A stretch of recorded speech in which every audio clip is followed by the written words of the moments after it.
엘리 제사장이 98세 나이로 세상을 떠납니다. 근데 그의 나이 98세니까 굉장히 오래 살았습니다. 우리 성도님들, 오래 사는 게 중요합니까? 아니면 아름답게 생을 마감하는 게 중요합니까? 둘 다.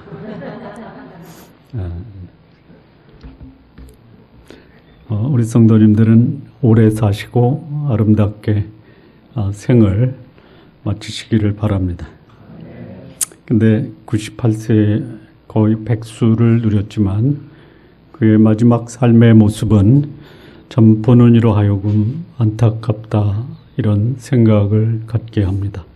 본인은 전쟁 패전의 소식을 듣고 의자에서 뒤로 자빠져 목이 부러져 세상을 떠나고, 그의 자녀들, 아들 둘은 제사장 직무를 전쟁터에서 수행하다가 전쟁터에서 생을 마감하고, 전쟁에 패했다라는 소식과 남편이 전쟁터에서 죽었다라는 소식을 들은 엘리 제사장의 며느리는 자식을 낳다 거기서 세상을 떠납니다. 이런 일이 어디서 벌어졌냐? 제사장의 집안에서 벌어졌습니다. 얼마나 오래 살았느냐 또는 얼마나 빨리 죽느냐는 우리 신학에는 큰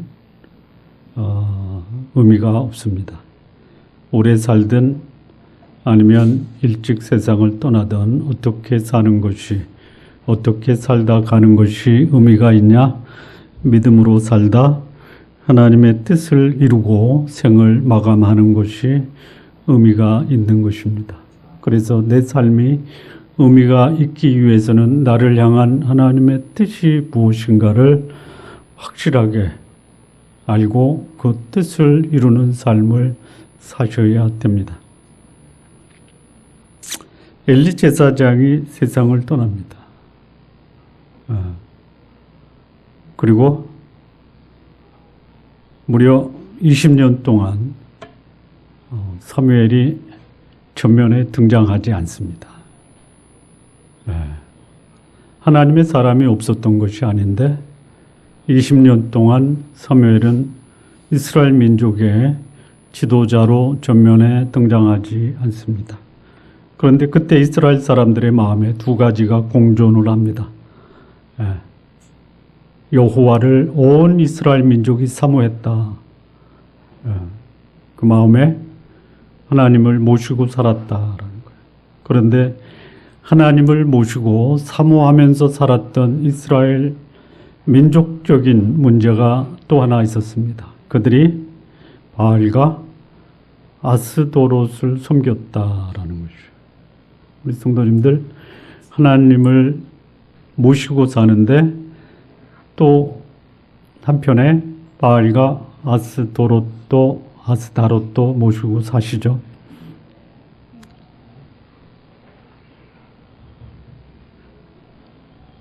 무슨 말입니까? 자, 하나님을 섬긴다라는 것은 소위 하나님이 우리에게 주시는 복이 있어요. 세 가지입니다.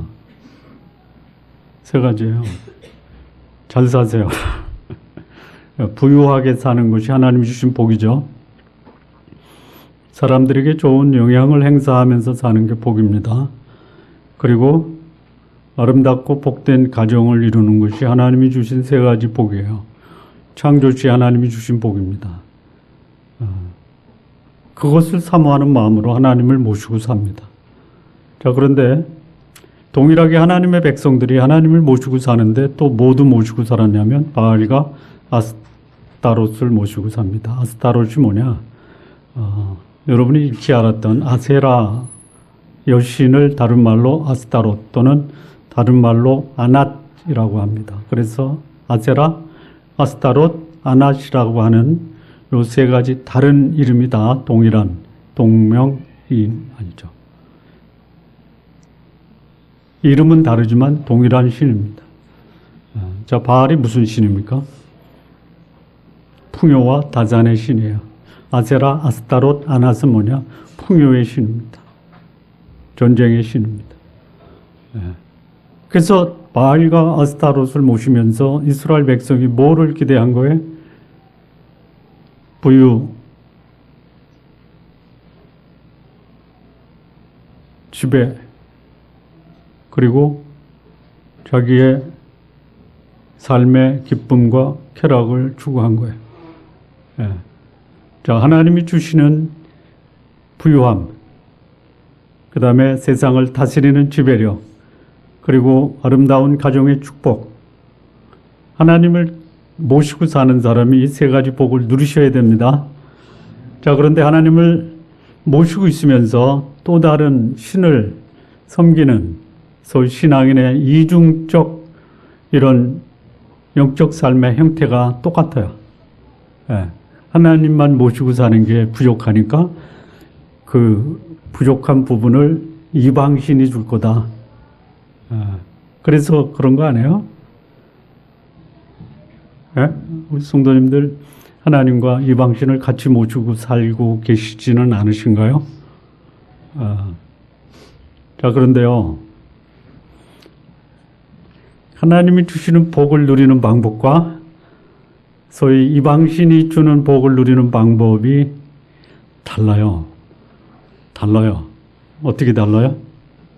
하나님을 믿는 사람은 그 하나님이 주신 복을 누리기 위해서 어떻게 살아요? 어떻게 살아요? 한마디로 깨끗하게 살아요. 그런데 이방신을 추구하는 사람들은 하나님이 주시는 복과 동일한 복을 추구하는데 그 복을 추구하는 방법이 어떻게 추구해요?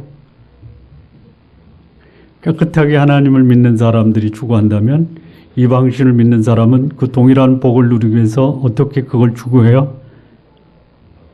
어떻게? 더럽게. 더럽게. 자, 더럽게 얻은 복은 그것이 나를 어떻게 만들어요? 더럽게 만들어요. 깨끗하게 얻은 복을 나를 어떻게 만들어요? 요게 차이예요. 그런데요, 하나님의 사람들이 하나님 앞에서는 깨끗한 척하고요. 하나님이 주신 복을 누리는 방법은 어떻게 추구해요? 어떻게 해요? 아는데 내 입으로 말하기 없지만 제 입으로 말할까요? 더럽게 하는 거예요. 더럽게. 하나님을 믿으면서도 더럽게 사는 소위 하나님의 사람들의 모습이 어디예요? 본문에 나오고 있는 거예요. 우리 성도님들 하나님의 사람이라면 하나님의 사람의 특징이 뭐냐? 복 받는 삶이 아니에요. 어떤 삶이에요? 깨끗한 삶이에요. 깨끗한 삶이에요. 여러분, 많은 그릇이 있지만 거기에 뭐 금이 담겨 있고 뭐 보물이 담겨 있고 재물이 담겨 있어도요, 더러우면 좀 그렇잖아요. 깨끗한 우리 성도님들 되시기 바랍니다. 자, 그리고 20년 후에 이제 사무엘이 등장을 합니다. 등장을 해요. 그리고 사무엘이 등장하면서 이스라엘의 그 분위기가 확 달라져요. 바알과 아스타롯을 섬겼던 이스라엘이 여호와만 섬기는 백성으로 회복이 됩니다. 이스라엘 민족이 하나님 앞에 회개합니다. 물을 붓고 번제를 드려서 자신의 죄를 씻어내는 이런 회개의 삶, 번제를 드려서 자신을 하나님께 헌신하겠다라는 이런 제사를 드립니다. 그런데 그때 이스라엘이 미스바에 모였다라는 이 소식이 블레셋에 보고가 됩니다. 이스라엘의 미스바에서 모여서 기도하고 하나님께 제사 드렸다라는 소식을 들은 블레셋의 방백이 큰일 났다. 이스라엘이 강성하기 전에 우리가 뿌리를 뽑자 해서 블레셋이 이스라엘을 공격합니다. 그때 이스라엘은 기도하고 있었어요. 회개하고 있었어요. 하나님께 예배하고 있었어요. 그런데 블레셋이 공격합니다. 여러분, 하나님의 사람이 바알을 섬기다가 그것을 내려놓고 물로 씻어 거룩하게 하고 하나님께 번제를 드리는 헌신의 삶을 살면 하나님의 백성을 공격하는 외부의 침략에 누가 더 급한 마음으로 나서서 이스라엘 하나님의 백성을 보호하십니까? 하나님이 보호하십니다. 이거 경험하시기 바랍니다. 예. 죄가 없는데 하나님이 블레셋을 보내지 않아요. 있었어요. 그런데요, 깨끗한 사람만 하나님이 보호하는 것이 아니라 과거에 문제 있었던 사람, 우상을 섬기고 자기의 욕망을 추구했던 하나님의 백성이 회개한다라고 하니까 어둠의 세력 블레셋이 하나님의 백성을 침략하는 거야. 그랬더니 하나님이 보호하시는 거예요. 뭘로 보호하십니까? 큰 우레를 동원하십니다. 천둥, 번개, 벼락 이런 것을 동원해서 하나님의 백성을 보호하십니다. 우리 성도님들, 나는 지금 잘못해서 차라리 벼락 맞는 게 내가 당연한 이렇게 생각하지 마십시오. 예? 혹 벼락 맞을 짓을 했어도 하나님 잘못했습니다. 예. 그러면 누군가가 여러분을 공격하다가 그들을 향해서 하나님이 뭐를 내리신다? 벼락을 내리신다. 이거 경험하시기 바랍니다. 나를 공격하는 사람에게 벼락을 내리라고 기도하지 마시고요. 나는 하나님 앞에 자백하고 깨끗한 삶을 살겠다라는 것을 하나님 앞에서 다짐하면 하나님이 나를 공격하는 외부의 적에 하나님이 어떻게 하세요? 벼락을 내리신다. 이 내용이에요. 근데 이것이 가능했던 것이 뭐냐? 영적 리더십이 바뀌어서 엘리에서 엘리 제사장이 죽고 사무엘이라는 한 사람이 등장하면서 이스라엘의 영적 분위기가 바뀌어요.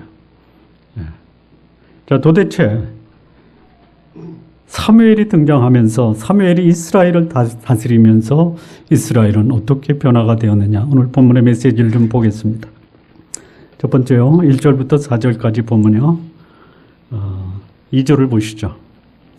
걔가 길랏 여아림에 들어간 날부터 20년 동안 오래 있은지라. 20년 동안. 그리고 이때 이스라엘의 온 족속이 여호와를 사모했어요. 그리고 사무엘이 등장합니다. 3절, 사무엘이 이스라엘 온 족속에게 말하여 이르되 만일 너희가 전심으로 여호와께 돌아오려거든 이방 신들과 아스타롯을 너희 중에서 제거하고 너희 마음을 여호와께로 향하여 그만 섬기라. 그리하면 너희를 블레셋 사람 손에서 건져내시리라. 호시탐탐 블레셋이 이스라엘 백성을 침공했던 것 같아요. 하나님이 그들에게 독종을 발해서 블레셋을 하나님이 경고했는데도 불구하고 하나님의 궤를 돌려보낸 이후에 이스라엘 백성 마음속에 하나님의 궤를 사모하고 하나님을 사모했던 마음이 있었음에도 불구하고 하나님은 블레셋을 계속 이스라엘에게 고통을 가했던 것 같습니다. 사무엘이 등장합니다. 여호와께 돌아오라. 그러면 너희 바알과 아스타롯을 제거하고 마음을 여호와께로 향하여 그만 섬기라. 이 얘기를 사무엘이 온 이스라엘에게 하니까 4절에 이에 이스라엘 자손들이 바알과 아스타롯을 제거하고 여호와만 섬기니라.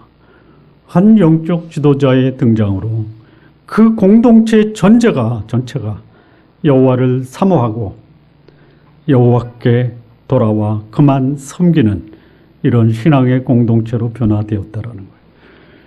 여러분, 우리 신앙의 공동체죠. 좋은 나무. 한국에 수많은 교회들이 있습니다. 전 한국에 있는 모든 교회가 바알과 아스토롯을 제거하고 마음으로 여호와만 섬기는 그런 신앙의 공동체가 되었으면 좋겠습니다. 그런데 그렇지만 않은 그런 신앙의 공동체도 얼마든지 있다라는 거예요. 바알과 아스토롯을 모셔놓고 그들은 이렇게 얘기합니다. 우리는 여호와만 섬긴다. 그런데 여기 한 사람 사무엘이 등장하면서 바알과 아스토롯은 제거하고 그들의 이스라엘 전 공동체의 마음이 여호와께로 향하고 여호와만 섬겼다라고 합니다. 신앙의 공동체의 궁극적 영적 책임은 누가 지고 있는 겁니까? 구성원이 지고 있다. 아니다. 그 영적 공동체의 지도자가 지고 있다. 누가 지고 있는 거예요? 지도자가 지고 있는 거예요. 여러분, 왜 나는 요즘 영적으로 곤고하고 이렇게 삶이 힘들까? 그러면 누구 책임에? 누구 책임에? 제 책임에. 제 책임이에요. 우리 가족이 왜 이렇게 힘들까? 제 책임이에요. 그런데 저만 책임질까요? 우리 성도님들이 신앙의 공동체 이론으로 여러분의 지도자를 위해서 해야 될 게 뭐예요? 하셔야죠. 누구를 위해서 하는 거예요? 아시겠어요? 성경이 그렇게 말씀하는 거예요. 한 영적 지도자가 변화가 돼요. 엘리 제사장에서 사무엘로 변화가 되니까 이스라엘 전체가 변화되는 이런 모습이 오늘 우리에게 주는 교훈이 뭐냐? 우리의 신앙 공동체에서 우리의 영적 지도자의 삶이 나에게도 결정적인 영향을 주는구나. 기도해 주십시오. 누구를 위해서? 나는 지금까지 우리 목사를 위해서 기도한 게 목사를 위해서 기도한 줄 알았더니 아니네. 나를 위해서 기도하는 거네. 하십시오. 하십시오. 그래서 이 한 지도자로 인해서 하나님과 바알을 같이 섬겼던 하나님의 백성들의 삶에서 이제 우상을 제거하는 이 거룩한 회복의 운동이 벌어진 거예요. 우리 성도님들 기도해 주십시오. 저를 위해서. 어떻게 기도해 주시냐면요. 나는 더러워도 우리 목사는 깨끗하게 살게 해 주십시오. 이렇게 기도하십시오. 그렇다고 너만 깨끗하라. 나는 그냥 지저분하게 살겠다. 이러면 안 되시는 거예요. 진정한 영적 지도자는 지도자의 깨끗함이 백성들에게 고스란히 소위 이게 뭐냐. 전이 돼야 돼. 전이. 옮겨야 돼요. 성도들의 삶에 거룩함이 회복되는 것은 하나님이 그 영적 지도자의 거룩한 영향력에 의해서 가능하다라고 말씀하는 거예요. 자, 두 번째 이 사무엘이 등장하면서 이스라엘에 어떤 변화가 있었느냐. 5절, 6절을 보면요. 사무엘이 온 이스라엘을 미스바로 모이게 합니다. 그리고 이 사무엘이 내가 너희를 위해서 여호와께 기도하리라. 그랬더니 그들이 이스라엘 백성이 미스바에 모여 물을 길어 여호와 앞에 붓고 그날 종일 금식하고 거기서 이르되 우리가 여호와께 범죄하였나이다 하니라. 사무엘이 미스바에서 이스라엘 자손을 다스리니라. 물을 붓는다. 물로 씻어 깨끗하게 하는, 그래서 회개와 자백의 기도가 이스라엘 민족적으로 벌어집니다. 여러분, 가장 통치하기 그래도 이게 순탄하게 되는 게 뭐냐면요. 백성들의 마음의 완악함을 제거하는 거예요. 통치력을 강화하는 것이 아니라 백성들의 마음의 완악한 죄를 회개시키는 것이 통치자, 지도자가 그 공동체를 다스릴 때에 가장 먼저 선행돼서 해야 되는 거예요. 마음의 완악함을 그대로 놔둔 채 그야말로 무력을 사용한다든지 힘을 사용하면요 오히려 공동체는 깨질 수가 있어요. 여기 이 사무엘이 한 것이 뭐냐? 사무엘이 여호와께 기도합니다. 기도해요. 하나님, 내 백성의 죄를 용서해 주십시오. 그랬더니 하나님 이스라엘 백성의 마음을 움직여요. 여호와 앞에 물을 길어 그것을 여호와 앞에 붓습니다. 그리고 범죄했습니다라고 고백하는 거예요. 지도자는 기도하고요. 백성들은 그 기도의 응답으로 자신의 삶을 성찰하고 하나님 앞에 회개하는 이 삶이 가능하도록 누가 그렇게 했느냐? 사무엘이 한 거예요. 사무엘. 한 강력한 영적 지도자의 영향력은요, 한 민족의 삶을 변화시키는 거예요.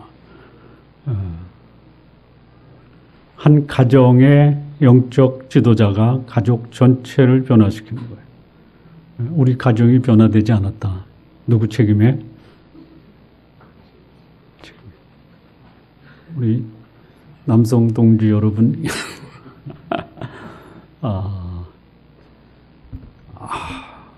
우리 남편이 교회에서는 거룩한 장로인데 집에만 오면 전혀 다른 모습이다라고 안타깝게 생각하는 우리 사모님들 안 계시죠? 예?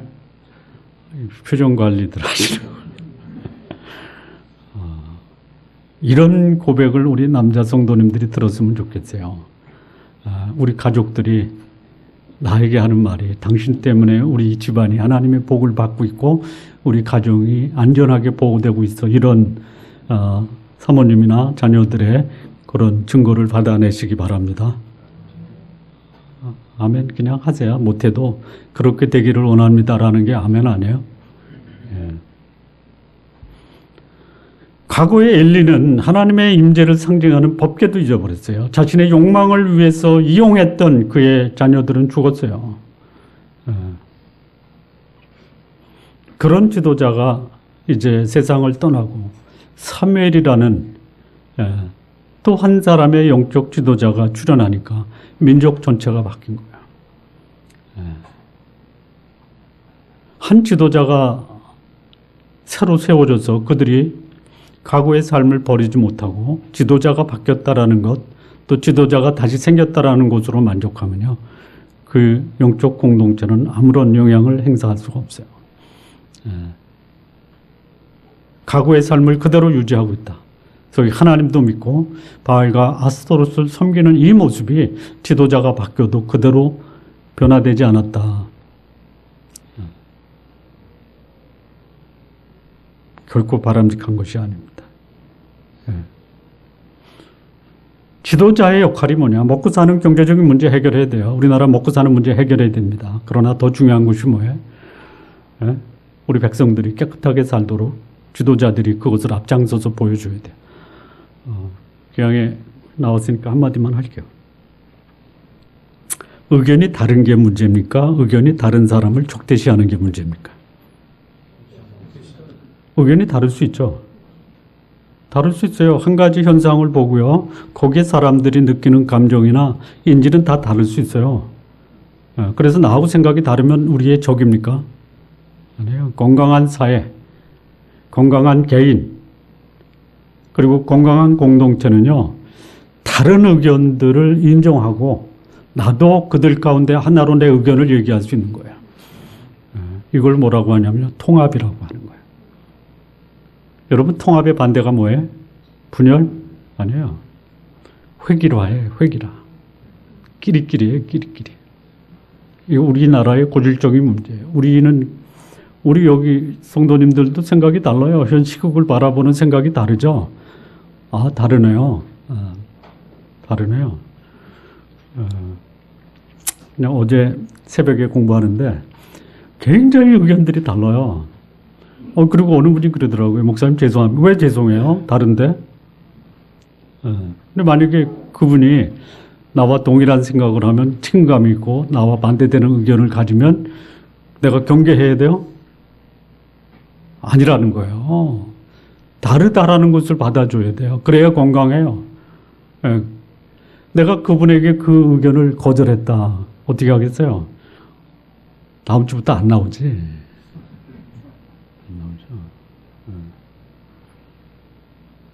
모든 게 옳은 게 아니에요. 사람마다 한 현상을 바라보는 그런 개인의 감정과 인지는 다 다를 수 있다. 이거 받아줘야 돼요. 자, 지도자들이 해야 될 것이 뭐냐? 다양한 것을 받아줄 수 있어야 되고요. 깨끗하게 백성들의 마음을 씻어줄 수 있어야 되고요. 그리고 그들의 삶을 하나님 앞에서 바르게 살도록 방향을 제시해 주는 거예요. 이걸 누가 했느냐? 사무엘이 한 거예요. 사무엘이. 이런 지도자가 우리의 지도자가 되도록 여러분 계속 기도해 주시기 바랍니다. 자, 세 번째입니다. 세 번째. 이 사무엘로 이스라엘의 리더십이 바뀌면서요. 어떻게 했냐면 첫 번째 이 사무엘이 한 것이 뭐냐면 미스바에 모여서 회개 운동을 한 거야. 우리나라에 상당히 오래전부터 미스바 기도 운동을 했죠. 이게 여기서 나온 겁니다. 여기서 나온 거예요. 자, 그런데 미스바 운동을 하면 우리나라에서 예를 들어서 사회에 많은 문제가 있고 어려움이 있으면 한국 교회 지도자들이 미스바 기도 운동을 합니다. 근데 여기 미스바에 모여서 이스라엘 민족이 기도할 때 어떤 일이 벌어졌어요? 블레셋이 침공을 한 거예요. 오히려 침공하면 미스바에 모여서 기도를 해야 된다라고 생각할 수 있는데요. 기도하니까 블레셋이 침공한 거예요. 거룩한 삶을 사는 사람은요, 거룩한 삶을 사는 것에 대한 외부의 공격이 있을 수 있어요. 자, 하나님의 사람들이 하나님의 뜻에 합당한 삶을 살면 불리일까? 그럼 고통과 고난을 겪을 수가 있어요. 물론 하나님 뜻에 합당하지 않은 삶을 살아도 하나님이 그들에게 징계의 수단으로 고난을 줄 수 있죠. 잘 분별해야 돼요. 하나님 뜻에 합당한 경건하게 살고자 하는 자는 세상에서 환난을 당할 수 있어요.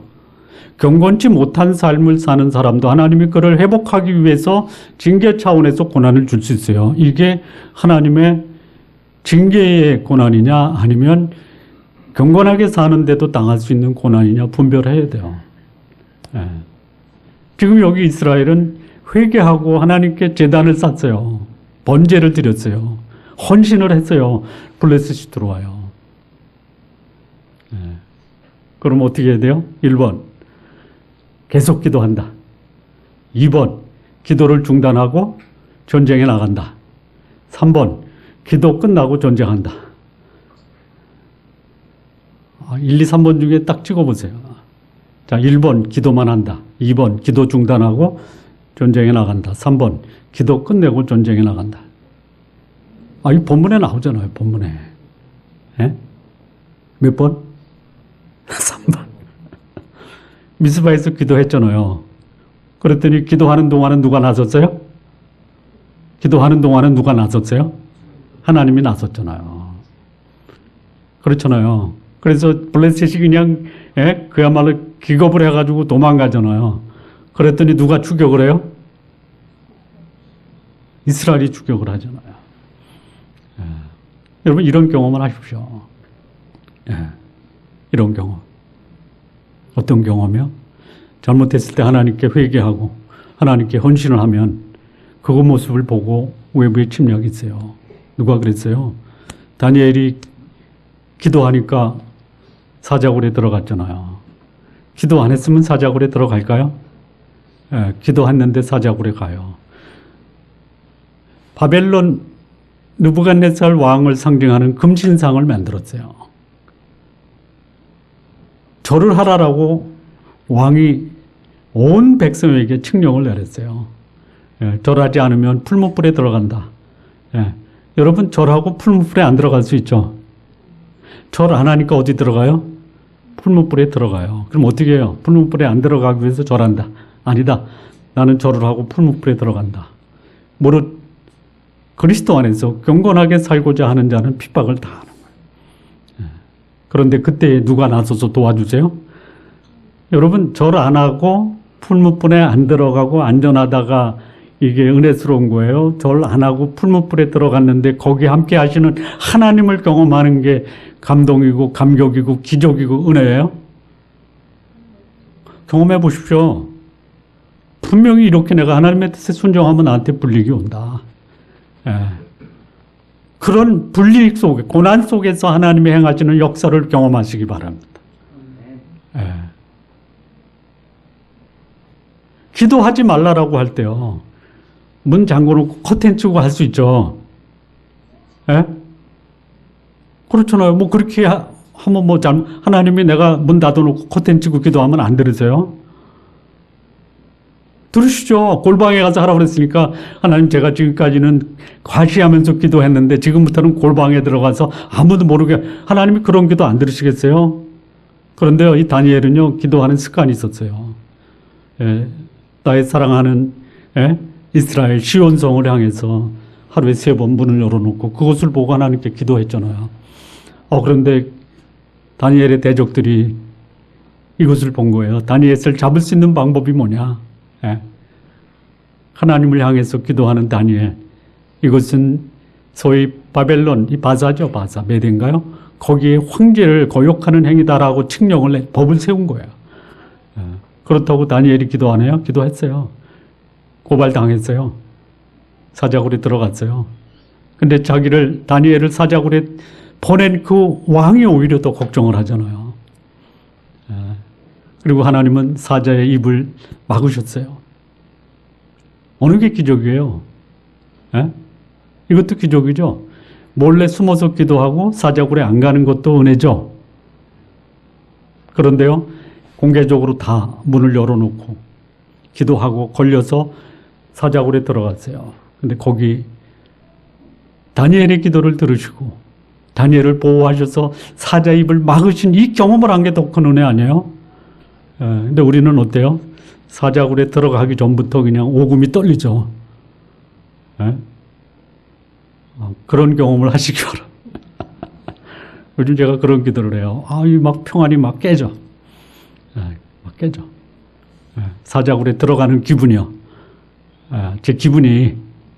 근데 제가 이런 기도해요. 하나님, 제 마음속에 이런 불안이 있다 하더라도, 사자굴에 들어가는 기분을 갖고 있다 하더라도 당신 앞에 깨끗하고 거룩하고 하나님의 말씀으로 내 마음을 채울 수 있게 해주십시오. 방법이 뭐예요? 방법이 없어요. 여러분 마음속에 그 불안을 묵상해 보세요. 내 문제를 묵상하시면 어떻게 돼요? 내 문제를 묵상 한번 시작해 보세요. 어떻게 되나? 그럼 내 마음은요, 불안, 염려, 두려움으로 가득 차게 돼요. 왜?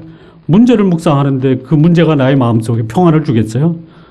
그런데요, 이 평안이 깨질 때, 문제를 묵상할 때 문제를 살짝 제껴놓고 그 문제 대신 뭐를 내 마음에 모셔야 돼요? 하나님이에요. 하나님이 어떻게 우리에게 함께 거하시냐면 하나님의 말씀이에요. 제가 어제 굉장히 마음이 좀 불편하더라고요. 진짜 불편했어요. 그래서 문제를 갖다 놓고 묵상하기 시작했어요. 어때요? 어떠냐고요? 막 심장이 떠요. 막 뛰어. 아파. 그래, 이거 아니다. 제껴놓고 어저께 아침 9시부터 저녁 5시까지요. 성경 공부 교재하고 또 밥 먹고 제가 요즘 성경 번역하는 게 있어요. 교재 번역. 하루 종일 한 거예요. 하다가 또 점심 먹고 5시까지 하고 또 저녁 먹고. 여러분, 환경을 묵상하면 불안해요. 하나님을 묵상하면 평안이에요. 평안을 유지하는 방법 다른 거 없어요. 다른 거 없어요. 자, 여기 블레셋이 침공하는데요. 사무엘과 이스라엘 백성은 회개하고 헌신하는 그런 기도를 해요. 그랬더니 하나님이 나서서 승리하게 하신 거예요. 하나님이 뭐를 동원하셨죠? 우레. 그것도 어떤 우레? 큰 우레. 이 큰 우레가 뭐냐면요, 천둥, 번개, 벼락. 사실 그 우상을 섬기고 하나님 같이 이렇게 그 두 하나님과 우상을 같이 섬기는 그런 하나님의 백성에게 하나님이 누구에게 벼락을 내려야 돼요?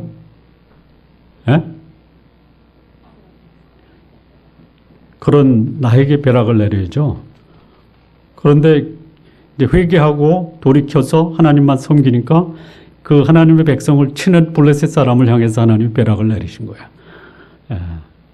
한번 경험 한번 해보세요. 나에게 내릴 벼락을, 나에게 해를 끼치는 사람에게 벼락을 내리시는 하나님을 경험하시기 바랍니다. 그러니까 내가 벼락을 그 사람에게 내릴 수는 없어요. 그리고 내가 하나님 앞에 회개하고 바르게 살면요, 내가 그렇게 기도하지 않아도 하나님의 백성을 공격하는 블레셋에게 하나님이 벼락을 내리십니다. 그 벼락을 내리라고 기도하지 마세요. 그래서 승리했어요. 여러분, 승리한 다음에 이제 잘해야 돼요. 승리하고 벼락 맞은 사람 있어요? 승리하고 축복받은 사람 있어요? 차이가 뭐예요? 누가 승리하고 벼락 맞았냐면요, 사울이에요.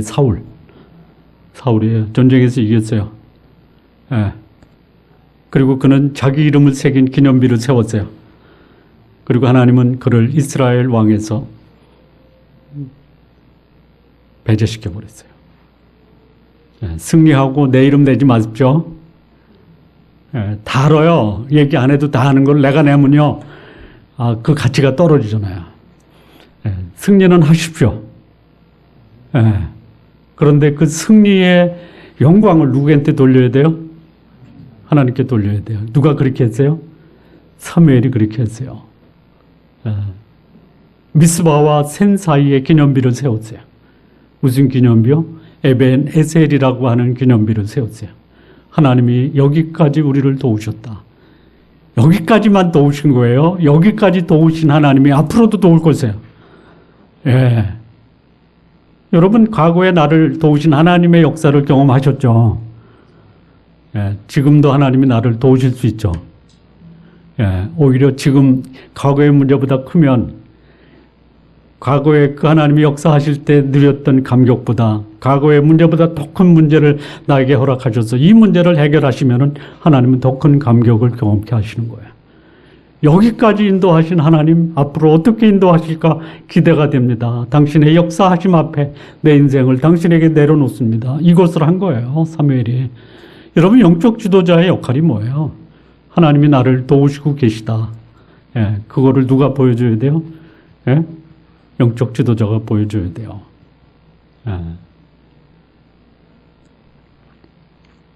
요즘 그런 글들이 참 많이 올라오더라고요. 수만 명의 목회하는 목사와 수십 명의 목회하는 목사. 누가 하나님 앞에서 귀합니까? 둘 다 귀하다.